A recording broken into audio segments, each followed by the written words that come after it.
Hi everyone, thanks for listening to another episode of Dogman Encounters Radio. I'm Vic Cundiff and I'll be your host for the show. If you've had an encounter of your own and would like to speak with me whether in private or on the show, please go to dogmanencounters.com and submit a report. I'd love to hear from you. Before we bring on tonight's guest, I'm going to read an encounter for you that took place in Jackson County, Kansas. Since it was summer break from my school, I was lazily lounging at home watching TV. I got bored, so I went outside to see if I could do anything with my chickens, like feed them worms and snails. Before I go into more detail, I should explain the area I live in. My home is on the outskirts of the city I live in. I had about 5 to 7 chickens at the time, and we hadn't expanded the coop, so it was a small pen connected to 2 sides of the chicken coop, which was wooden and sturdy. The only way to get into the coop is either through the trap door attached to the big door or one of the 3 windows. One window is on one side of the door and the second window is on the other side. The third window is a large window. Keep in mind that they all have traps connected to them so they can be closed. We have 7 acres of woodland that we call the back pasture, and if you'd ever go back there, you'd see that it's a popular habitat for the local deer. There was also a wild boar that was roaming around back there at the time. I don't know how it got there. We had been having trouble with poachers for a while because of the population of deer in the woods. One poacher had set up a trail cam that was motion activated. There was an old rusty deer stand that had been put on a tree a long time ago, and the tree had begun to grow around it. Beyond our acres of woods, there was a large cornfield owned by our neighbors. Beyond that was forest. I don't know what the forest was like beyond the field since I never went back there. I had gone outside to do something with my chickens and brought along a bucket of corn for feeding the deer after I had finished. When I walked out of my home, I saw that a doe was sitting in the tall grass. I thought it was sleeping since it had its head down and wasn't moving. Being the curious little nut I was, I decided to sneak up on the deer and get a picture of it to show my mother when she got home from work. I crept as silently as I could across the yard that separated me from the deer. I should also mention that we have a clearing with a burn pit in it that was filled with cedar branches. I was creeping across my yard towards the deer, and when I had cleared the burn pit and was about 10 yards from it, I realized that the deer wasn't asleep. It was dead. It was the most disgusting sight I had ever seen. Its intestines were completely gone, the flesh on the body of the doe had been shredded to pieces, and blood was absolutely everywhere. It looked as if it had been sitting there for a while, and it smelled like it too. Most of the blood was dry, and the air reeked with the stench of rotting flesh, urine, and what seemed like a hint of wet dog. Something that creeped me out about the scene was, although it was a rotting carcass, there were no insects at all around it. It was as if the usual lively forest was deader than the deer. Not even the neighbor's cattle were making a sound. It looked as if the poor deer had simply been left after being brutally attacked and half-eaten, which it most likely was. I left the bucket at the beginning of the trail, thinking I would come out later with my mother and green the deer when she got home. I had just barely started to walk back to my house when I heard a low, snarling growl that sounded like a wolf. It sounded distorted, though, as if it were being played on an old radio. Sorry, that's the only way I can think of describing it. Against my better judgment, I turned my head around, and that's when I saw what looked like the biggest freaking wolf I'd ever seen. It was on all fours, and its fur was black and matted in places. Its face was what you'd expect a wolf's face to look like, although it was broad and the muzzle seemed a little short. The way it was curling its lips made it look as if its snout was plenty long and its eyes were yellow. Not a bright yellow like the yellow of a flower or the sun, but a dim amber red yellow, if that makes any sense. Its ears looked like that of a Doberman pinscher with the cropped effect. Its front legs were long and it looked as if it were a bodybuilder. Its paws, if you can even call them paws, looked like huge hands with long claws at the end of them. It stood up and I heard the most sickening popping sound you could ever imagine. It sounded like the sound of popping joints, but it seemed amplified as if it were being played through a microphone and the sound was coming out of loudspeakers. Its body looked like a bodybuilder's pumped up on steroids, it was so big. It had no tail that I could see, and it seemed to tower over me even though I was a good 10 meters from it. I was about 5 foot 4 inches tall at the time, and I came nowhere close to its height. It was so tall that the tip of its ears could almost touch the top of a young cedar. It let out a loud howl which sounded more like a roar, and then it charged at me. Doing the only thing I knew to do while hyped up on fear and adrenaline, I began to run away from it. I remember clearing my yard in what seemed like hours, but was most likely only a few seconds, and running inside, slamming and locking all the doors and windows. As I calmed down a little bit, I realized that if it had really wanted to kill me, it would have. I hadn't experienced an attack charge, but rather a bluff charge. I was lucky to get away with my life. Although this happened almost 2 years ago, it still terrifies me to think about it. The deer was gone the next day, and ever since that evening, I've been weary around the woods, only going in them in broad daylight, and only going in them when I absolutely have to, and never without a weapon. Sadly, I can't say that I'm one of those people who have stopped experiencing things after their encounter. While I only had nightmares for a month after that day in June, nothing really started to happen again until about 2 months ago when I was staying up at night playing on the laptop. I had started to hear things moving around on the porch, so I turned on the light out there. That's when I saw the shape of something huge disappearing behind the corner of my house. There was also one of the rare times I went into the woods after the first encounter when I was helping my mother clear brush from the hunting clearing. I was going to get the mower and was walking the trail to do so when I heard bipedal footsteps following me off to my side. They stopped whenever I stopped. I eventually ran out of the woods, and I haven't been back there since. I asked my late great-grandmother about the creature I had seen in the woods, and she informed me that there was something called the wolf-head man that stalked the Kansa tribe, preying on small children who strayed too far from their teepees. Later, I was informed by my history teacher that my house had actually been built on a tribal burial ground. I've since been wondering if that had something to do with my experiences. I hadn't heard about the wolf-head man before she had told me about it. When I saw that there were several eyewitness reports that were proven to be truthful, it made me feel a lot better about coming out with this information. I had attempted to tell people previous to this submission, but everyone either said I was stupid, crazy, or just a plain liar. One thing's for certain, I'm not stupid, I'm not crazy, and I'm most definitely not a liar. I know what I saw, and what I saw was a Dogman. Signed, Anonymous. Time, 3:45 p.m. Date, June 8th, 2015. Alright, let's bring on tonight's guest. Tonight's guest has been on the show several times, and I'm glad to welcome him back for tonight's show. Of course, I'm talking about Josh Turner. Josh, welcome back to the show. Yeah, it's always good to be back. Oh, it's great having you. For the listeners who haven't heard prior shows you've done, please tell them about yourself. Well, there's not much to tell. I run a security company, live in Austin, Texas, and that's pretty much it. It's one of those things I could talk a lot about myself or keep it short, and that's pretty much it. That's the short of it. What was it that got you into this Dogman thing in the first place? Oh, of course, my encounter. I had an encounter when I was 15. Like I've said before, there wasn't a lot of information. You know, the only thing you could find about these things was werewolves, werewolves, werewolves. That's all there was, because I had no way to correspond with anyone. The only thing is that my half-brother is from Michigan, and he is the first time that somebody had ever mentioned anything of Dogman, whatever, but I don't think that he truly knew what it was, what a Dogman was, and if it was the same thing that I had seen.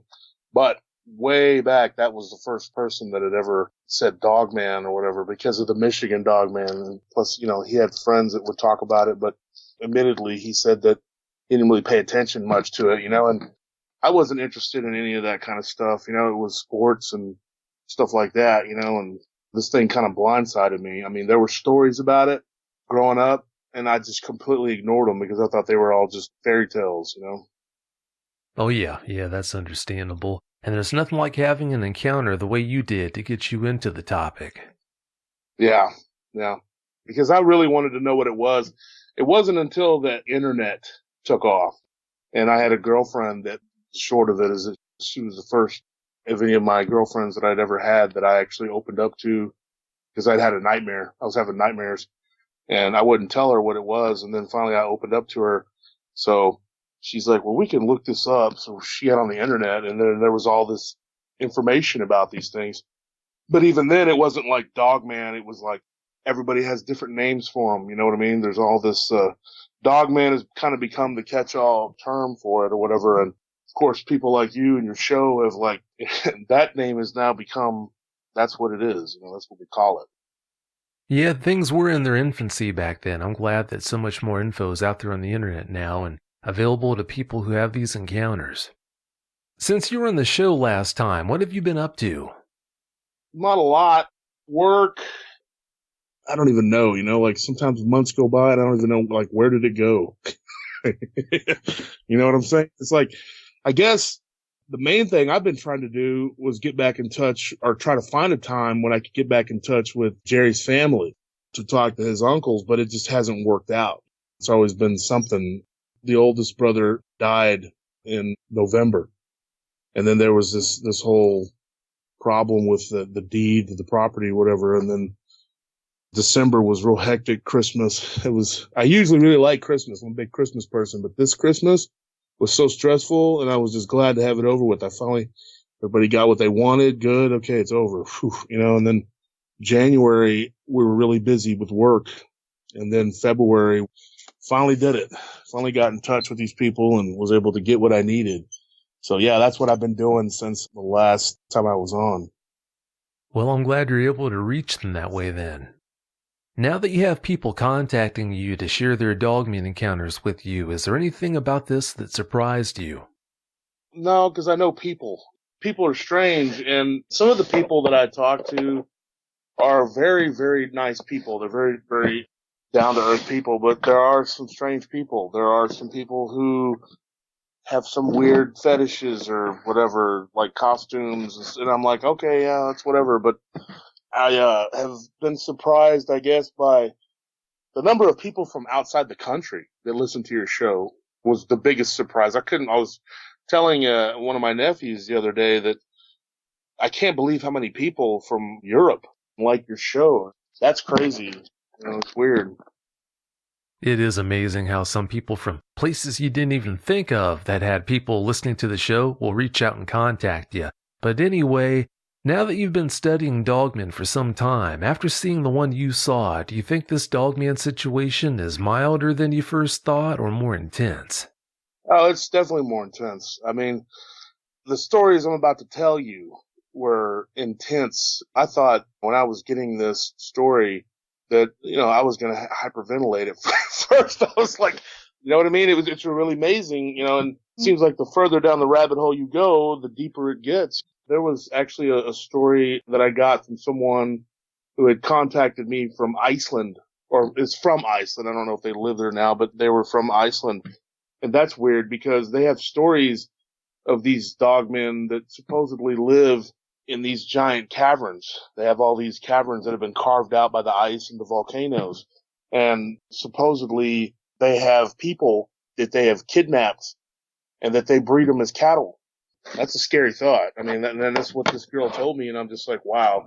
She said that if you end up down there in one of those caverns, because she said there's a whole host of creatures that supposedly live in those caves. Who knows, man? I mean, that's scary to think about, them using people as food. When you really put it in perspective, it's like we're their prey, you know, if they want us to be, you know, and that's the part that really blows my mind. And to think that at one time, of course it was at one time and it was years and years ago, but to have been as close as I was to one of these things is just, I don't know, it's a scary thought. It's a very scary thought. Yeah, that is a pretty uncomfortable thought. All right, Josh, you've got new info to share with us, so let's get into that now. Give us every last detail you can remember. Okay. As you know, before, I had been talking to some people that I had met back in the summertime, and they live out in the country, and I'm not going to give the exact area or anything like that, but I've been using aliases to protect their identity and not giving the exact coordinates of where they're at or whatever. But it's not really that far from where I live, which is disturbing. I mean, you know, it's far enough away to where I'm not too worried about it, but it's a little too close. But the guy that I was corresponding with, his name is Jerry. He's the guy that I talked to the most, and we became kind of like friends. Since then, I've met his brothers, I've met his uncles, I've met all these different people, but me and him are still pretty much friends. So I've been talking to him, and through him I met a guy named Shane Hitchens, who has a property adjacent to his. And apparently this whole property has been a home to these dogmen for a long, long time. And so I just was blown away by some of their personal encounters. And I thought, these guys, they have relatives that are an older generation that have been living out there for a long time.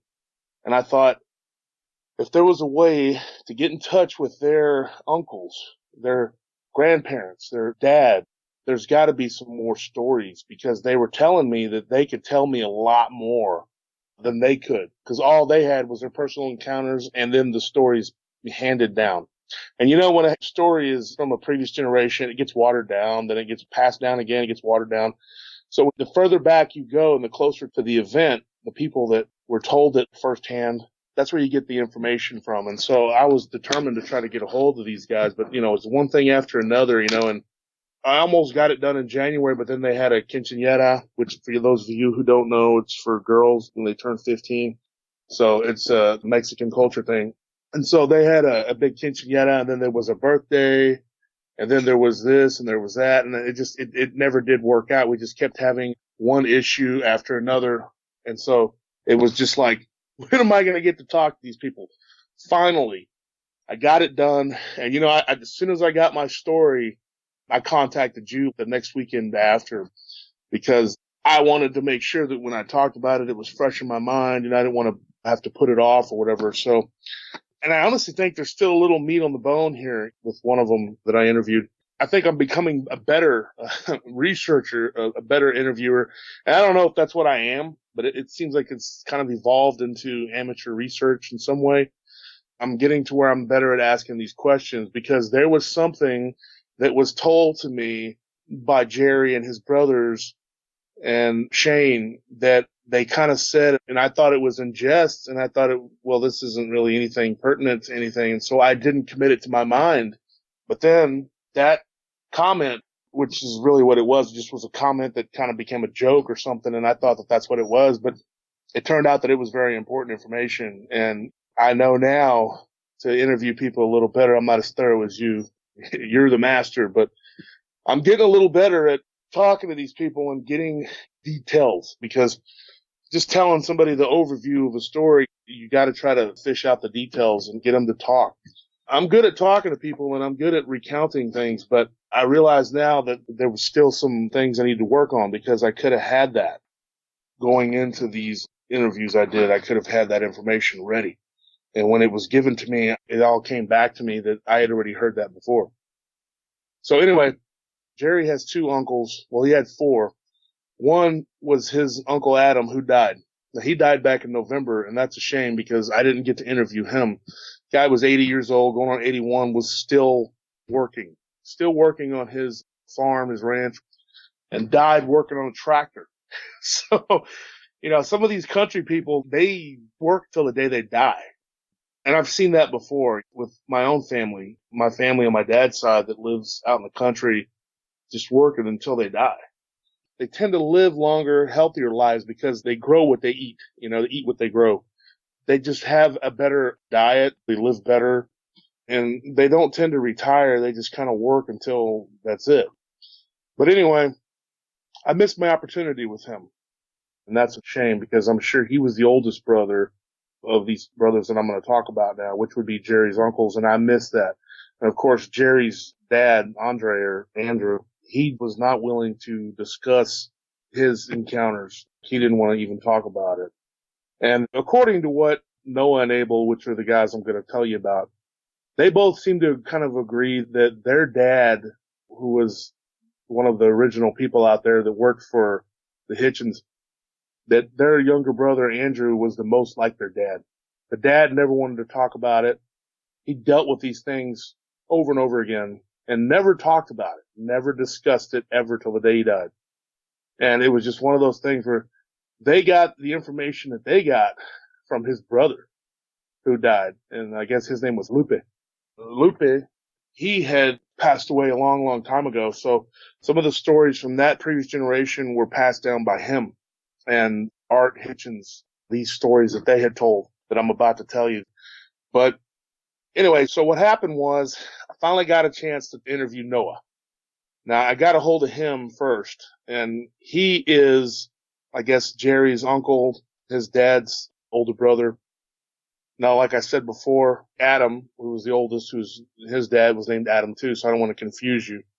He's a junior of Adam Sr., and he's the one that died, and then his younger brother right below him was Abel, and then the next one down was Noah, and then Andrew, and then the youngest of all of them was Jojo, or Joseph. And Noah calls him the mistake. He said he wasn't supposed to be born. That's why he's so much younger than they were, because he goes, I didn't think my mother could still have children. And then out comes this kid, it's like, he was just like, but he was definitely, and the way JoJo had told me, it was kind of like he grew up as an only child, really, because all his brothers were older, they were way older. And so Joseph kind of like, he's the one closest to his nephews because he's closer in age to them. So Jerry and them, he's only about 10 years older than they are. So there's a little closer, whatever. But yeah, I think Abel was already like 20 years old when this kid was born or something. So JoJo, he kind of was like the black sheep, definitely. And I'll tell you a little more about him later on. Anyway, I started talking to Noah, and I'm going to give you some backstory here, okay? This guy, he's a vet. And when I first called this guy, it was like, who are you? Why are you calling me? Are you with the military? Are you with the government? And he started just asking me all these questions. And I thought that Jerry had told this guy. He was like, yeah, go ahead and call him. It's all good. It's cool. Well, it wasn't cool because at first this guy was like, I don't know you. I don't want to talk to you. And he hung up on me. And so I was going like, what the heck? So I called Jerry back and I said, this guy doesn't want to talk to me, man. And he goes, no. He's cool, man. So I guess he went over to his place later that afternoon, and I called and I talked to him, and then he knew that I wasn't part of some government, that apparently they'd been out there. So that's another thing. But I had to put his mind at ease, and his next question was, what interest do you have in these things? Why do you want to know about these wolves? Because he calls them wolves. He don't call them Dogman or anything like that. He says wolves. And I said, well, my interest in them is because I have had an encounter myself personally. And he's like, so? It's very like, he's like, I've had three encounters with these things. He's like, so what? And I'm like, well, I want to know about it. And he goes, what, are you writing a book? I said, no, I'm not writing a book. I just want to know this information really for myself. And then I'm willing to share it with your audience and with you. But my own personal curiosity, I think any researcher will tell you that a lot of it's just for their own personal curiosity. Like my friend who's a Bigfoot researcher down in Tomball, his name's Armando. He's a good friend of mine, and he's a Bigfoot researcher, and he goes out into the thicket all the time, and he searches. And I've talked to him extensively, and I'm like, why do you do it? Because I don't want to search out there. I don't want to go out there. And he says, dude, he's like, Wolf, it's for me personally. I just want to know. I just want the truth. And that's what I did. I just want to know. I want to know what these things are. I just want to know. It's just like curiosity. I've met a lot of people like him over the years. I have an uncle who likes to drink and do stuff, whatever. And this guy's like that. He's a drinker. About the hour and a half mark, he was already starting to get pretty sloshed. And I was like trying to get information at that point. It was like, well, okay. And the last half hour was just a lot of him talking about building cars and being in war and stuff. And so I was just like, okay, all right. And I could tell that this guy he's a pretty crazy guy. And his personality definitely is a contrast to Abel because they are two different people. And it's interesting because they have two different schools of thought on these dogmen. Noah, very matter-of-factly, he just thinks that they're like vermin or a nuisance that need to be killed. He goes, they're like coyotes or whatever. That's how he sees them. They're just pests. And if he sees one, I'm going to kill it. And I was like, well, hope you got a big gun. He goes, oh, I got lots of guns. And, him being a vet, yeah, he definitely does. And he actually was outside at one point and fired off a couple rounds while I was on the phone with him. And it was like, wow, dude, really? So it was an interesting experience just talking to this cat. It was just very Very interesting experience. And he basically had told me that if he sees one, it's going to be dead. He's not playing around with them. He's never entertained any kind of friendliness toward them, which is something that Abel did apparently. But he's like, I walk around my property, armor-piercing bullets, incendiary rounds, and he goes, I'm not afraid of them. He goes, they can be killed. We know that. So anyway, getting him to stay focused too was also kind of a task. And I finally got the information I needed from him. And I got probably twice as much information out of his brother in about half the time. Let's put it that way. But with Noah, I had to like kind of keep steering him back. So what happened was, and that gives you a little backstory into that guy. And that, like I said, is Jerry's uncle, the character. So anyway, I got this guy to tell me about the beginning. And he said, well, the beginning being like when I was born. And I'm like, well, is that the beginning? And he goes, it was for me. And I'm like, no. I mean, like the beginning. Your dad was on the property. What happened? I had heard that there were some real stories there. And he says, well, I can't tell you because I wasn't there. All I can tell you is what I was told and what I grew up knowing. And I said, do you believe it's true? He said, absolutely. He's like, that's what happened. So this is what he told me. He told me that it all started back in 1933. That's the exact year he gave me. But then again, this guy, who knows? He said it was during the Depression, and it was in 1933. Okay? That's what he said. I don't know if that's the truth or what, but he said that in the early 30s, this is what I was able to figure out, that at some point in the early 30s, they found a hole. Now, the whole spread was owned by Amos Hitchens, which would be Shane's great-grandfather. His grandfather's name is Art, and his dad's name is Art Jr. So anyways, there was this huge spread out there, and they had cattle. It was a ranch, and they had pigs, and they had chickens, and they had everything that a ranch has, whatever. But they had gotten really big, so they had about 14 vaqueros that worked for them.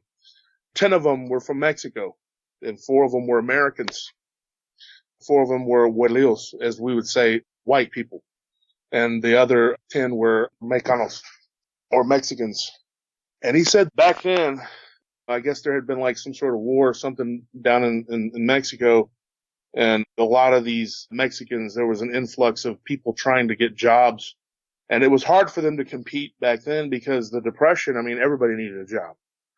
But he said that these guys, they hired them because they were good with their iron, their pistol, their cuerta, which is a gun.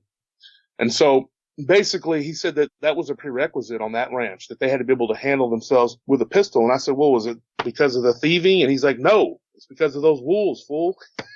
I'm like, well, you know, it happens. There's cattle thieves too, you know, and he goes, no, that wasn't the problem. It was those wolves that you want to know about. And I was like, okay. And so he tells me that they found a hole near a creek, near a dried creek bed.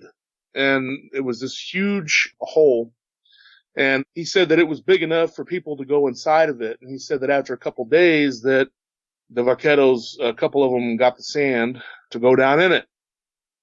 So they went down in this tunnel and never came back. And he said that it scared the pants off of the other guys that were still there, you know, working, whatever. And they went back to the main ranch and they told Amos that some of the guys had gone missing. Now, he tells me that there were 3, but then Abel later told me there was only 2. I don't know. The number doesn't really matter. Let's say 2 or 3 had gone missing in this tunnel. So the old man that ran the ranch, that owned it at that time, he told them to bury it, to cover it over. Now, I don't know what kind of equipment they use. This is in the 30s. I'm doubting that they had any kind of real excavation equipment. So I guess they just took a bunch of guys and shoveled dirt into it and covered it up. But he said that they buried it pretty heavily. And so I guess that was considered like an act of like war, I guess, to these things.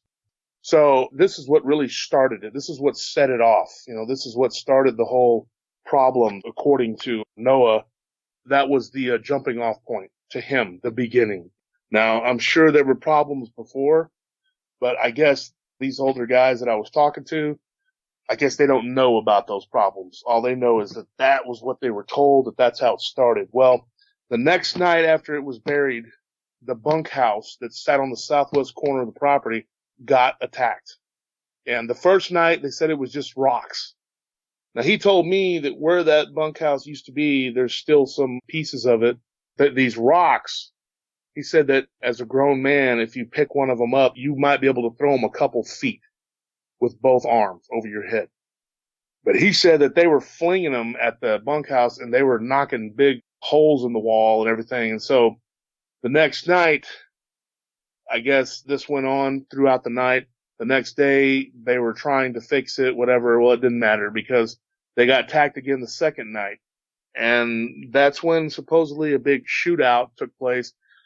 And a couple of the guys shot themselves, like shot each other. And back then, there was no electricity in Texas until like 1951. So they used lanterns, kerosene lanterns.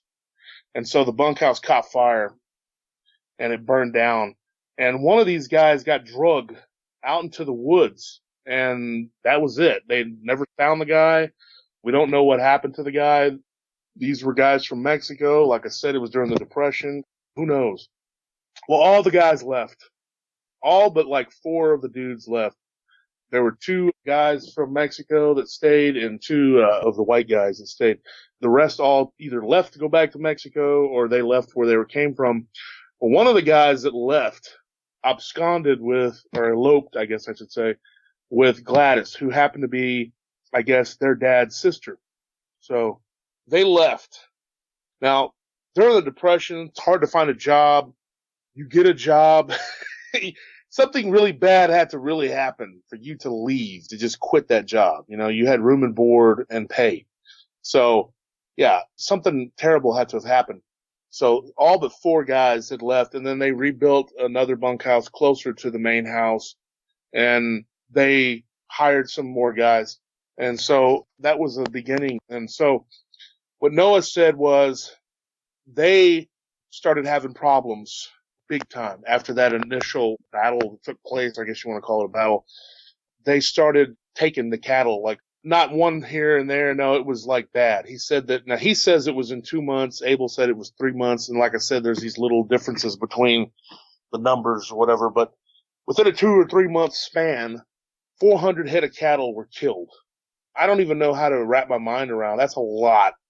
I mean, he said that they had about 400 cows out there, steer, whatever, and that they were obliterated, and that this went on, and they killed all the chickens, they killed all the hogs. It was just ridiculous what these things are capable of doing if they're mad. They're like an angry hive of bees. And so it all culminated with, and I think I talked about her in the last time I was on. Her name was Myrtle. She was a little kid back then. But one of these things, and according to Noah, it was a small one. Now, I don't know why he knows that or how he knows that. I didn't ask that. But he said that he goes, one of the smaller ones, there was a giant tree that was outside of the window that Myrtle slept in, and it crawled up that tree, and it yanked her out the window. And he said that it was dragging her across the yard, and that these vaqueros that were out there closing up, they saw it, heard it, whatever, came running and started shooting. And luckily they didn't hit her, and the grandfather was freaking out. But once it dropped her, they all opened up on it, and it fled. It got away. And according to what Art Jr., who I guess no one knows very well, told him that the woods, well, he was a little boy, a little bitty kid or whatever, and he said that he saw the woods full of eyes. That's a creepy story. And he said that who knows what would have happened. So that traumatized her for years. I mean, I guess that was one of the things that made her never go out at night and whatever. This went on. They were desperate. They tried bringing in some hunters, a guy that claimed that he had bagged the big 5 in Africa. And I've been to Africa. I've been there, and I've seen a few of these species. And let me tell you, dude, they're pretty awesome creatures. But I don't see them stacking up to one of these things. And so when they went into the woods, long story short, they came back after seeing what they were up against. told him no thank you, you're on your own, and left. That was the end of that. So that didn't work out. Him and his guys, there's no way I'm going to hunt these things. So they took off. Apparently they saw him. So what they ended up doing was they burned down the woods around it. They had no other choice. It was either that or I guess basically just throw in the towel and they all leave. So Amos's wife said, if we don't leave, I'm going to leave you. She was going to take the kids and take off. So I guess this was a last ditch effort to try to save what was left or at least remove them from the property. Because at this point, the only people that were there out of loyalty. One of them was Adam Sr., which was Noah's dad. And so they burned the woods. And now he said that his dad talked about that part, that they had to burn the woods to get rid of these things. And they moved the tree line back a long ways. And he said that after a couple days, they came back after this fire that they had started had petered out. When they came back, he said it was like another planet. All the woods were singed to ash and they just had an empty bunch of buildings with nothing. It was like nothing. And so Amos decided then and there that he was going to sell it. And I asked him what his dad had ever told him. He said there wasn't anything else his dad had really ever told him. He goes, most of the information I got was from his brother, Lupe. And he said that his brother was one of the two vaqueros that stayed. But I guess it paid off because they ended up buying that property for like next to nothing. And during all this, they had a sister, and she eloped with one of the cowboys after the whole thing with the girl being drug out. That was it for them. He stuck it out longer than most, but he, I guess, was from like Montana, somewhere near Butte or something. And so he took off with Gladys, which was Adam's younger sister. She worked kind of as a housekeeper. She lived inside the main house with the kids and stuff. She left and they never heard from her again. And when Adam Jr., Noah's older brother, died just back in November, they tried to locate anything about her because her name was on one of the deeds, I guess. She was part of, she was the last of that generation or whatever. And I was thinking, wow, there's no way she's still alive. But they were thinking maybe she had a descendant or something. I don't know the whole story about how that works. So anyway, nobody ever heard from her again. And don't blame her. She probably never wanted to set foot on that place again. So the land was partitioned off, I guess, 2 different tracts. And then there was another piece to the other side that Amos auctioned off or whatever. And so they ended up with just this middle strip now. And so they got neighbors that live further north, and then they got neighbors that live further south, to the west, southwest. And that's Adam and his sons, which are Noah and Abel. And so Noah told me that by the time he was born, the big house, their ancestral home that Abel now occupies, it had been there for several years. But when they were building it, according to what his mother told him and his uncle, when they were building it, these things continued to harass the family and that they had to hire 3 different crews. And that one of the guys from the first crew, which were, I guess, essentially like friends or something, actually, he got drug out of his tent. They had like a tent that they were sleeping in or whatever, I guess, early on in the construction of this thing. And he got drug out of his tent and bit and got his thigh tore up real bad and he almost died. So he would get a group of guys to help and then they would leave and then he'd try to get another group of guys. And so it ended up costing more to build the house than it did to buy the property, if you can believe that. That's crazy. So these things were determined to not allow them to come back and take root. But they did. Humans are stubborn. So they rebuilt, and he started out with some sheep, and then he bought cattle, and then he just worked his way back up, and he rebuilt the farm. And Amos, his son, they didn't come back for a while. But then eventually Art Sr., he took over. He came back and started ranching again, and he started rebuilding. But all the time, they would lose cattle, and they would find these weird, what they call markers, like deer heads up in trees. And sometimes they would have a steer that would get slaughtered and they would stab the head onto one of the fence posts. I don't know if it was like a marker or a warning. I don't know what that was or what that is. That's weird. But anyway, I got into Noah's encounter. He said he encountered him 3 times. And when you think about it, him being in his 70s, that's not a lot for a 70-year life out there. That's not a whole lot. So it's not like they're just walking outside and they're just right there ready to pounce. They're there on the property. And he said that one time when he was a little boy, he said he was 8. I think he said he was 8 or 9. I can't remember which. But he said that he was playing down by this creek. And he said that that creek that they would play at would sometimes have water, sometimes it wouldn't. And that there was a big mound right there by the creek. And he, in his estimation, he thinks that that's where the hole was, that that's where they covered it up. But he was told never to go down there. And him and his older brothers were down there playing in that creek. And these 3 dogmen, which he doesn't call them dogmen, these 3 wolves, walked out of the woods. And he said that they walked out of the woods and they were off to their left of them. But he said that they never took their eyes off of them. And all the boys, it was them and some neighbor boys from the neighboring property. They all just stopped playing and just stared at these things. And these things stared at them. And he said that they all got down on all fours and began to lap water from the creek. And they all just kind of stared at him the whole time. And he said that the funny thing was, he's like, I heard this popping noise. And he said that was the first time he'd ever heard that noise or whatever. But he said that when they get down on all fours, he said they make a popping noise. Now, Abel added to that later when I talked to him. He said that when they move up and down, they make this popping noise. And I asked Noah to describe it. And he says if you take like a plastic soda bottle, you pop the cap off. He's like, that's almost how it sounds, but like in a quick succession. Pop, pop, pop. That's the image I got in my mind. And he said he heard it. And he was like, what is that? Like, that is, was so weird, and he's like, I knew these things existed. I had heard lots of stories about it, and we knew we weren't supposed to be over there in that part of the property, but the creek was so inviting. It was summertime, or he said it was late spring, actually. He didn't say summer, but he said that it was inviting. And he said, in the summertime, it's very inviting, and if it's hot. So when they walked back into the woods, he said that all the boys ran back to the house. And he said that when he got back to the house, his dad gave them a whooping. He basically whipped him pretty good. And he really got on to Adam because he's the oldest and he was supposed to be watching the younger ones and should have known better than to take them down there. His dad told him, don't ever go down to that part of the property because these wolves live over there. And he's like, you're lucky to be alive. And he began to get the impression that it wasn't a big deal. Like, what is the big deal? These things aren't hurting us or anything.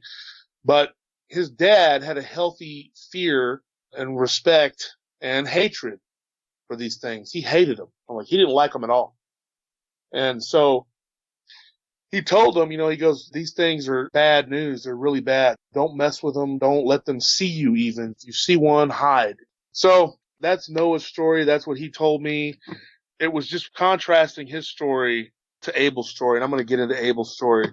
What he told me about Abel's story was pretty crazy. He said that you can talk to my brother and you can get more information from him than what I can tell you because he actually caught one of these things. So he kind of left me with that. And like I said, his other 2 encounters, I'll get into those a little bit later. I'll go back to it, but he left me hanging with that. And so we talked a little more, but it wasn't anything about Dogman. It was about building hot rods and going to a brothel in Austin in the 60s. It was crazy. A bunch of crazy nonsense.